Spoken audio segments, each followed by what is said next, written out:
Akua. Thank you for joining me. Oh, God, what a sick fest. Meghan Markle has finally started to earn her keep with her Archetypes podcast, and God, it's bad.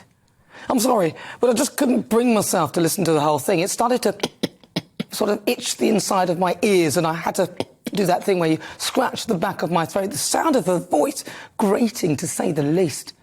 She's so busy buttering up her guests with a load of tripe that in her first interview with Serena Williams, the tennis superstar, she told her in a coy voice, "I love the way you speak to me."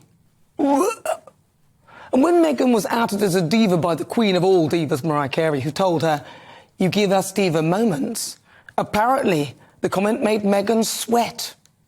So she felt the need to qualify the comment with a very uncomfortable additional uninterrupted voiceover, which sounded like it had been added afterwards when her guest could no longer interrupt her, to convince us all that she, Meghan, isn't in fact a bad diva, and to explain what Mariah meant by the comment. And then Mariah Carey added a tweet to verify Meghan's description. "Yes, I called her a diva in the most fabulous, gorgeous and empowering meaning of the word." Yeah, right.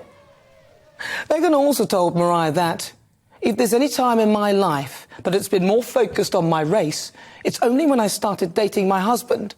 She went on to say, "Then I started to understand what it was like to be treated like a black woman, because up until then, I've been treated like a mixed woman, and things really shifted." Race card. So you like, Meghan, but I'm afraid I've read Tom Bower's book, Revenge, and we haven't heard a peep from you regarding its contents. I'm more inclined to believe him, and your silence is the loudest noise in the theatre. Speaking of which, in the Cut magazine, according to the Duchess of Sussex, an unnamed South African actor from the cast of the 2019 film of The Lion King told her how people rejoiced when she married Harry.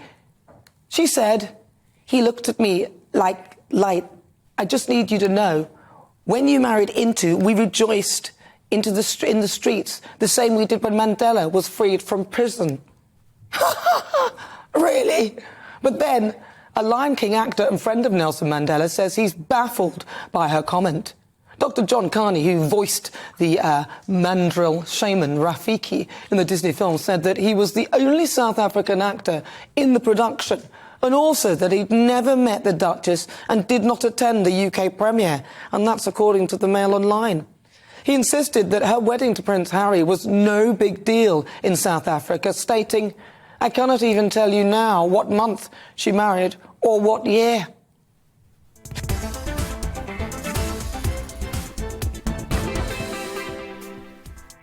And to date, no one has come forward to claim ownership of her version of events. OK, well, just so you know, Meghan, I punched the air in jubilation when I heard that they were now getting married. I actually took both hands off the wheel. I shouldn't have, because I was driving, but I was jubilant. And actually, now you've mentioned it, these were the headlines in this country when they were married, like the look of love and things like that. But recollections may vary, but that's the truth.